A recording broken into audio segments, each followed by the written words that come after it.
आज वर्तमान में भारतवर्ष में प्रत्येक ऑर्गेनाइजेशन में prevention of sexual harassment act के तहत आईसीसी इंटरनल कंप्लेंट कमेटी बनाना, उसकी रोल एंड रेस्पॉन्सिबिलिटी निश्चित करना आवश्यक है। आज हम इसी विषय पर कि how to form an internal complaint committee and what kind of role and responsibilities they are और they can perform, we will discuss this issue. तो इसके लिए हमें सबसे पहले जानना जरूरी है what is ICC. Internal complaint committee क्या है? अपने एक्ट में दो तरह का प्रावधान है। एक तो लोकल कमेटी, जिन कंपनियों में अब फीमेल एम्प्लॉय बहुत कम है जो अपनी आईसीसी इंटरनल कंप्लेंट कमेटी नहीं बना पाते हैं, उन पर लोकल कमेटी जो डीएम फॉर्म करता है वह लागू होती है। उसकी चर्चा हम अलग से कर चुके हैं, आज केवल आईसीसी की बात करेंगे। तो आईसीसी प्रत्येक ऑर्गेनाइजेशन अपने हिसाब से अपने डिजाइन करती है, अपने हिसाब से फॉर्म करती है। Under the POSH act, internal complaint committee is the body envisaged to receive complaint on sexual harassment at the workplace and act on the complaint। क्या है? वह वर्क प्लेस पर जो सेक्सुअल हरासमेंट की कंप्लेंट है उन्हें लेती है और उन पर काम करती है, वह केवल आईसीसी कहलाती है। इंटरनल कंप्लेंट कमेटी का केवल यही दो प्रमुख काम है। आइए अब समझते हैं कि सेक्सुअल हरासमेंट को रोकने के लिए जो prevention of sexual harassment act के तहत आईसीसी का प्रावधान है, इंटरनल कंप्लेंट कमेटी का प्रावधान है, उसे समझते हैं।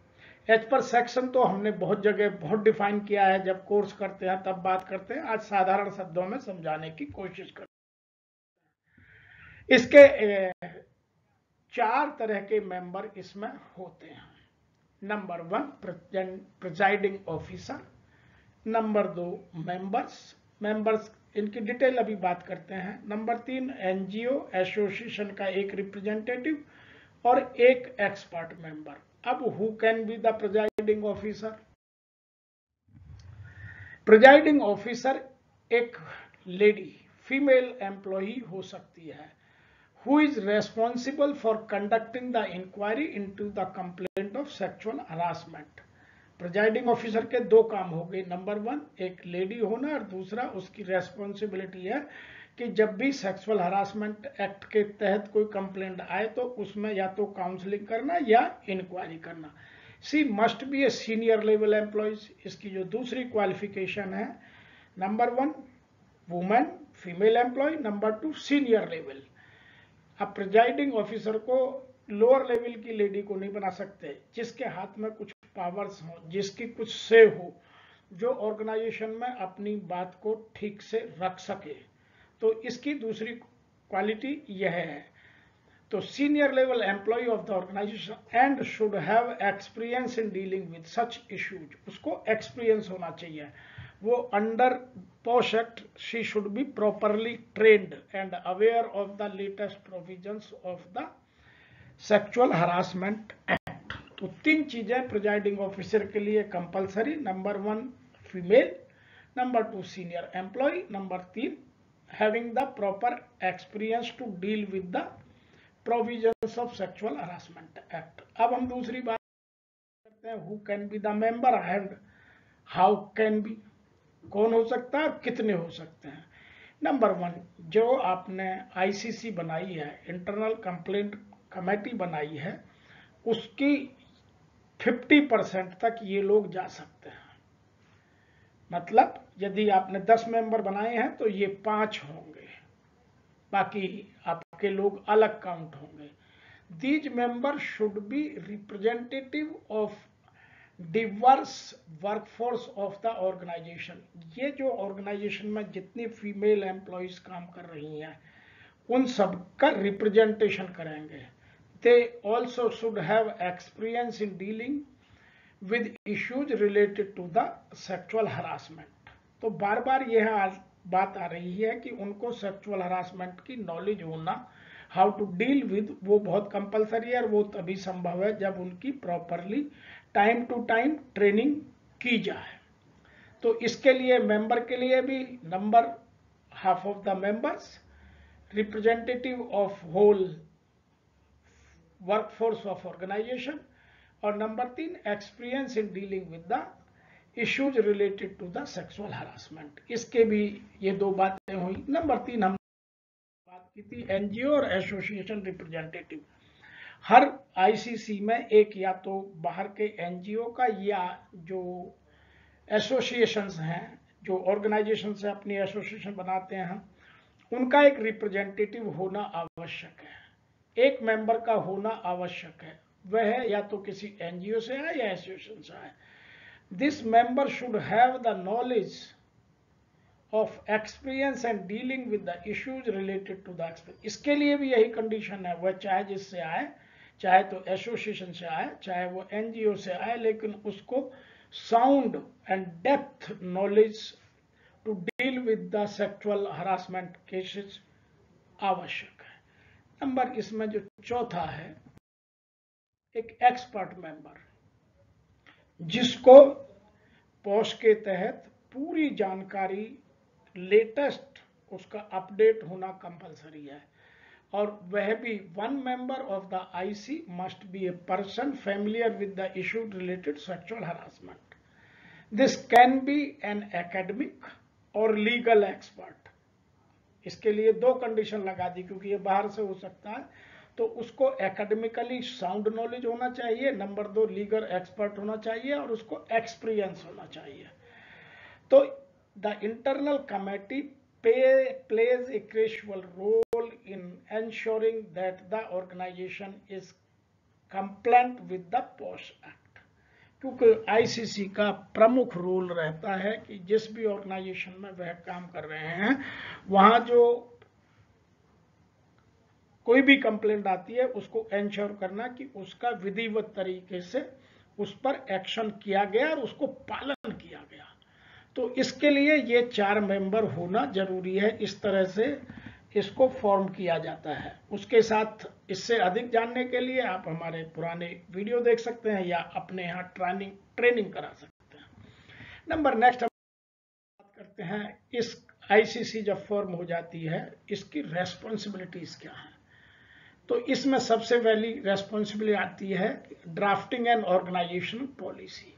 ये पोस्ट पॉलिसी या सेक्सुअल हरासमेंट पॉलिसी ऑर्गेनाइजेशन के लिए ड्राफ्ट करते हैं on the prevention of sexual harassment.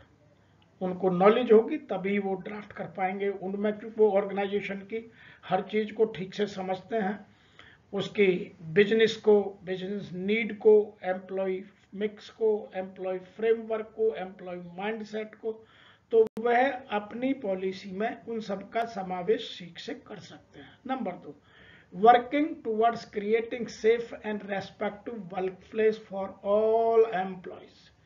उनकी यह जिम्मेवारी है कि जो भी वहां लोग काम करते हैं, वो चाहे मेल हो या फीमेल हो, सबको एक रेस्पेक्टफुल वर्क एनवायरनमेंट वो दे पाए, एक रेस्पेक्टिव वर्क प्लेस डेवलप कर पाए। Number 3, organising programme at regular intervals to spread awareness. वह आईसीसी बार बार लगातार अपनी ऑर्गेनाइजेशन में कुछ प्रोग्राम ऑर्गेनाइज करते रहे, ताकि जो पोस्ट की अवेयरनेस है, सेक्सुअल हरासमेंट से संबंधित अवेयरनेस है, वह चाहे पोस्टर के थ्रू हो, सेमिनार के थ्रू हो, या मीटिंग्स के थ्रू हो, डिबेट के थ्रू हो, ऑनलाइन हो, ऑफलाइन हो, लेकिन उसकी है जिम्मेवारी है। Number 4, conduct regular meetings.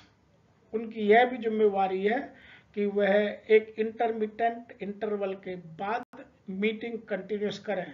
वहाँ चाहे सेक्सुअल हरासमेंट की कंप्लेंट आ रही है या नहीं आ रही है, नहीं आ रही है तो अच्छा, इसका मतलब आईसीसी ठीक से काम कर रही है। वो और अवेयरनेस और इस बिहेवियर में कंसिस्टेंसी लाने के लिए मीटिंग करें। उन मीटिंग में वो क्या कर सकते हैं। Number 1, address the complaint submitted. जो वुमेन एम्प्लॉय ने कंप्लेंट सबमिट की है, एक तो उसको एड्रेस करें। Number 2, to settle the grievances. Number 3, ensure an appropriate compensation in case of any form of misconduct और सेक्सुअल हरासमेंट हैज अकर्ड। यह बड़ा काम है। यदि किसी ऑर्गेनाइजेशन में सेक्सुअल हरासमेंट का एक्ट हो गया है, उसकी कमेटी बन गई है, कमेटी ने इंक्वायरी कर ली है, तो उस इंक्वायरी का यह भी रोल है कि उसका जो ग्रीवेंट रिड्रेसल प्रोसीजर है उसके तहत उसको रिड्रेसल करे और उसको इम्प्लीमेंट कराए, और वहां जो कंपेंसेशन फिक्स हुआ है वह कंसर्न्ड एम्प्लॉय को दिलवाए। अब हम नंबर 5 इसी में बात कर रहे हैं। 5वीं रेस्पॉन्सिबिलिटी आती है assisting the aggrieved woman in filing a complaint to the police if she decide to pursue a sexual harassment in case of court of law. यदि वह लेडी कहती है कि मुझे इस ऑर्गेनाइजेशन में न्याय नहीं मिल सकता, यहाँ की परिस्थितियां मेरे अनुकूल नहीं है, तो उस ऑर्गेनाइजेशन की आईसीसी का यह रोल बनता है कि वह उस महिला को, एग्रीव्ड वुमेन वर्कर को या एम्प्लॉय को सारी सहायता मुहैया कराए ताकि वह कोर्ट ऑफ लॉ में जाकर अपने सेक्सुअल हरासमेंट के केस को ठीक से लड़ सके। नेक्स्ट हम बात करते हैं powers of the internal complaint committee. जो आईसीसी की किसी भी ऑर्गेनाइजेशन में पावर होती हैं वो क्या क्या हो सकती हैं, यहाँ हमने कुछ कोशिश की है। आप में यदि परिस्थिति के अनुसार और भी हो सकती हैं, वह हम जब ऑर्गेनाइजेशन का सर्वे करते हैं तो ठीक से बता सकते हैं। यहाँ हमने जो जर्नल हमारा अवेयरनेस है, जहाँ हम लोग जाते हैं, कंडक्ट करते हैं ट्रेनिंग या अवेयरनेस सेशंस, उनके आधार पर यह बात कर रहे हैं। Number 1, implementation of internal complaint committee policy related to the prevention of sexual harassment, कि वह जो उन्होंने सेक्सुअल हरासमेंट पॉलिसी बनाई है उसको जगह जगह डिस्प्ले कराना और उसको इम्प्लीमेंट कराना। डिस्प्ले तो कोई भी कर सकता है, लेकिन उसका प्रॉपर इम्प्लीमेंटेशन इनका पावर्स में आता है। नंबर 2, रिजॉल्विंग कंप्लेंट, यदि कोई एग्रीड पर्सन है और उसने कंप्लेंट की है तो उसकी कंप्लेंट का रिड्रेसल होना, रिजॉल्व होना, और किस गाइडलाइंस पर, जो उस कंपनी में पॉलिसी आईसीसी ने बनाई है उस पॉलिसी के आधार पर। उसमें बाहर की पॉलिसी काम नहीं करेगी, उसमें जो इंटरनल पॉलिसी है उसी के आधार पर उस सेक्सुअल हरासमेंट की कंप्लेंट का रिड्रेसल या सॉल्यूशन होगा। Number 3, recommending actions to be taken by the employer, वह एम्प्लॉयर को यह भी रिकमेंड करती है कि इस केस की इंक्वायरी के बाद उसकी फाइंडिंग्स के आधार पर इस केस में क्या एक्शन लिया जा सकता है। कई केसेस में ट्रांसफर होते हैं, कई केसेस में टर्मिनेशन होते हैं, कई केसेस में और सारे एक्शंस लिए जाते हैं, उन सब की यह बात करता है। इसमें एक बात मैं यहां और भी कहना चाहता हूं, as per the section 11(3)(c) of the internal complaint committee enjoy the powers same as the civil court and therefore, तो जो हमारा एक्ट है उसकी सेक्शन 11(c) में आईसीसी को वही पावर मिली हुई है जो सिविल कोर्ट के जज को मिली है। वो क्या क्या है? Number 1, it is empowered initiate the inquiry into the complaint of sexual harassment, वो इंक्वायरी इनिशिएट कर सकते हैं। Number 2, ICC has the power to summon the witness and parties to state the committee, तो वह समन जारी कर सकती है, बुला सकती है, जो पावर जज कर सकता है वो पूरी है और उनकी वही वैल्यू होगी। नंबर 3 है, it enjoy the discretion of summoning evidence to be examined if it may be deemed necessary to do so by the members of the committee, वह उसको एविडेंस को जो हमारी सेक्शन 11(c) की पावर्स के तहत उनको यह डिस्क्रिशनरी पावर है कि वह उसको प्रॉपरली एग्जामिन कर सकती है। तो ये 3 बड़ी चीजें सेक्शन 11 सब सेक्शन 3 के तहत जो सिविल कोर्ट्स को पावर है वह उनमें समाहित कर दी गई हैं। अब हम करते हैं रिड्रेसल प्रोसेस। जब आईसीसी बन गई, कंप्लेंट आ गई, उन्होंने काउंसलिंग करनी है या उसमें इंक्वायरी करनी है, तो वह प्रोसेस समझने के लिए हमें रिड्रेसल प्रोसेस को समझना आवश्यक है। इसके लिए सबसे पहले समझना है, रिड्रेसल प्रोसेस में 4 प्रोसेस हैं, उनको समझते हैं। नंबर 1 है कंसिलिएशन, नंबर 2 है इंक्वायरी, नंबर 3 है इंटरनल रिलीफ और नंबर 4 है कंपेंसेशन। कंसिलिएशन क्या होता है, कैसे होता है, इसको समझ।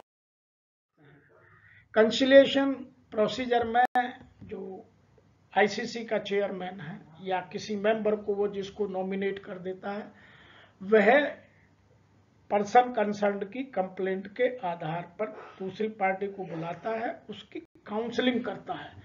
बिफोर इनिशिएटिंग एन इंक्वायरी शुरू करने से पहले वह काउंसलिंग करना चाहते हैं, कर सकते हैं, ताकि उसमें जो आगे के एक्शंस हैं वो ठीक से लिए जा सकें, या ये वह वहीं एक्सेप्ट करता है तो वहीं उचित निर्णय लिया जा सके, ताकि जो इंक्वायरी की प्रोसेस है उसके समय को बचाया जा सके। दूसरी बात करते हैं, monetary settlement can not be made on the basis of such conciliations. यहां सदैव यह ध्यान रखने की बात है कि कंसिलिएशन में जो चीज खत्म होती है उसमें मॉनेटरी सेटलमेंट नहीं होता है। इनके settlement has been arrived at, the ICC shall record and it reward to the company to take the action as specified in the recommendation of ICC। तो यह ध्यान करने की बात है कि यदि कोई अवार्ड ऐसा हो भी जाता है तो वह मैनेजमेंट को इन्फॉर्म कर दे और मैनेजमेंट उसको एग्जीक्यूट कराएगी। नंबर 3 इसी में है, the internal complaint committee will also provide the copies of settlement as recorded the complaint by the and the respondent। जिसने कंप्लेंट की और रेस्पोंड दोनों को वह इस कंसिलिएशन की एक एक कॉपी देगी और जिसका सिग्नेचर लेकर एक्नॉलेजमेंट अपने पास रखेगी। नंबर 4 है, if the conciliation has been reached and IC will not required to conduct any further inquiry. क्योंकि यदि आपका कंसिलिएशन पूरा हो गया तो फर्दर इंक्वायरी की आवश्यकता नहीं रहती है। नंबर 5 है, if the complainant feels that the terms of settlement are not being complied with the respondent और action has not been taken by the company, complaint can make a written complaint to the IC to conduct an inquiry into the complaint. जहां यह लगने लगता है complainant को कि जो conciliation process है इससे मेरे को कोई मेरी समस्या का निदान नहीं मिल रहा है, तो वह कंप्लेंट को आगे बढ़ाकर इंक्वायरी करने के लिए आईसीसी को भेज सकता है। तो कंसिलिएशन प्रोसेस जैसे लेबर केसेस में होती है यह उसी तरह की है, थोड़ा मॉडिफाई है। नंबर बात करते हैं हाउ टू कंडक्ट इंक्वायरी। इसमें कुछ तरीके हैं। सबसे पहले, the procedure of inquiry begins with the settlement is not feasible और कुड नॉट बी अराइव्ड। यदि कंसिलिएशन में कोई सेटलमेंट नहीं हुआ तो यह तब शुरू होती है। The agreed person inform the IC the terms of the settlement have not been, settlement हो गया लेकिन उसकी टर्म्स और कंडीशंस फुलफिल नहीं की। Number 3, with in 7 days of receiving the complaint shall forward the copy to the respondent। ICC की यह जिम्मेवारी है कि वह जैसे उसको कंप्लेंट मिले इनिशियल वह अपनी कंसिलिएशन प्रोसेस करे, उसकी 7 दिन के अंदर उसको इंक्वायरी की सूचना देना बहुत आवश्यक है। नंबर 3 इसका जो जिम्मेवारी है वह है, रेस्पोंडेंट शैल फाइल हिज और हर रिप्लाई ऑन द कंप्लेंट। जिसको उसकी कंप्लेंट दी गई है, जिसके अगेंस्ट की गई है, उसकी कॉपी देकर उससे आंसर मांगा जाता है और वह उसको यथाशीघ्र अपना आंसर सबमिट करेगा, जिसमें उसका डॉक्यूमेंट जो देने हैं या जो विटनेसेस के नेम देने हैं, एड्रेस देने हैं, वह सब दे सकता है और इसके लिए मैक्सिमम टाइम होता है 10 दिन का।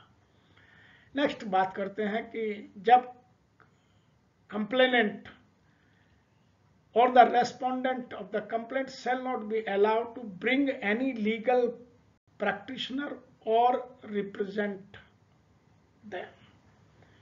तो वह किसी भी लीगल प्रैक्टिशनर को यहाँ रिप्रेजेंट करने के लिए ना तो रेस्पोंडेंट ला सकता है ना कंप्लेनेंट ला सकता है। इंक्वायरी का एक यह फंडा है, जबकि जो और इंक्वायरी है उनमें ऐसा हो सकता है। तो ये थोड़ा सा चेंज है, समझने की आवश्यकता है। At any stage of proceedings before the IC, neither the complainant nor the respondent shall be allowed to bring any legal practitioner। ये बात हो गई। ICC shall hear both the complainant and respondent on the date as intimated to them in advance of the principles of natural। तो वह इन चीजों को principal of natural justice के आधार पर सुन सकता है, समझ सकता है, एक्शन ले सकता है। इंक्वायरी में एक बात और है, इफ द कंप्लेनेंट और respondent fails to attend the personal hearing before the ICC, they are consecutive dates on 3 consecutive dates, 3 डेटों पर यदि लगातार नहीं आता है तो यह IC को, इंटरनल कंप्लेंट कमेटी को अधिकार है कि वह उसके राइट को टर्मिनेट करके इस प्रोसेस को एक्स पार्टी डिसीजन ले सकते हैं। तो इसमें एक कंडीशन समझने की यह है कि minimum 3 times respondent has to fail to attend the inquiry proceedings. आगे चलते हैं। However, before such termination of और ex parte order, ICC shall serve the notice in writing। खाली 3 बार ना आने से नहीं हो सकता, वह रिटिन में रेस्पोंडेंट को एक लेटर भेजेंगे और उसको 15 दिन का टाइम देंगे। यदि उसके बाद नहीं आता है तो तब यह निर्णय लिया जा सकता है। The process of inquiry shall be completed by the ICC within 90 days। तो जो ICC को इंक्वायरी कंप्लीट करने का प्रोसेस है साधारणतः 90 दिन का है। यदि किसी कारण से इसमें समय बढ़ता है तो उसका स्पेसिफिक रीजन फाइल पर आना जरूरी है। वैसे 90 दिन काफी होता है, 90 दिन में यह इंक्वायरी पूरी की जा सकती है। दूसरा, from the date of completion of the inquiry, the ICC shall provide the report of its findings and recommendations within 10 days। 90 दिन में इंक्वायरी खत्म करना और 10 दिन में उसकी फाइंडिंग्स या उसकी रिपोर्ट जो कंसर्न्ड अथॉरिटी है, जो डिसिप्लिनरी एक्शन ले सकती है, उसको अपनी रिपोर्ट सबमिट करना। तो यह इंक्वायरी की प्रोसेस है। तीसरा आता है interim relief. As per the internal complaint committee और policy, during the period of pendency the inquiry, the written request is made by the complaint on internal complaint committee में रिकमेंड टू द एम्प्लॉयर। यदि परिस्थितियां बहुत विकट हैं या नुकसान बहुत ज्यादा है या मेडिकल एक्सपेंसेस बहुत ज्यादा हो गए हैं, तो इंटरनल रिलीफ के लिए कंप्लेनेंट की रिक्वेस्ट पर IC एम्प्लॉयर को अपनी रिपोर्ट भेजकर उसको इंटरनल रिलीफ दिला सकती है। Number 1, to transfer either the aggrieved और the respondent to the some other place.